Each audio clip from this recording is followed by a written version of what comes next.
பிளஸ்கள் என்னன்னா, முதல் பிளஸ் இந்த படத்தோட ஐடியா. இப்படி ஒரு ஃபர்ஸ்ட் சி ஃபேண்டசி அட்வென்ச்சர் படம் எடுக்கணும்னு நினைச்ச அந்த தாட்டே பாராட்டப்பட வேண்டிய விஷயம்.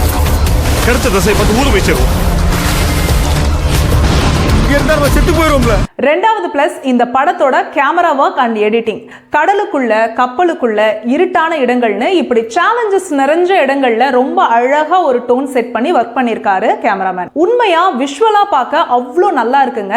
அதே மாதிரி எடிட்டிங்கும் சூப்பர். இந்த படத்துல ஏகப்பட்ட கதை, ஏகப்பட்ட பிளாஷ்பேக் கொச்சன்னு இருந்தாலும் அதை நான் லீனியர்ல மேக்ஸிமம் தேத்த முயற்சி பண்ணிருக்காரு எடிட்டர். அதனால மட்டும்தான் உசிருக்கு சேதாரம் இல்லாம படம் முடிச்சு வெளியே வந்தோம்.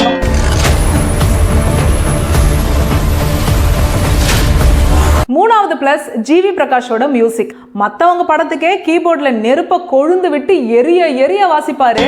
அவரோட படம், அதுவும் 25வது படம், சும்மா விடுவாரா? பிஜிஎம் எல்லாம் தெறிக்க விட்டுருக்காரு. அந்த சடலம் இந்த மண்ணுல இருக்கிற வரைக்கும் அதோட ஆதிக்கம் அடங்காது.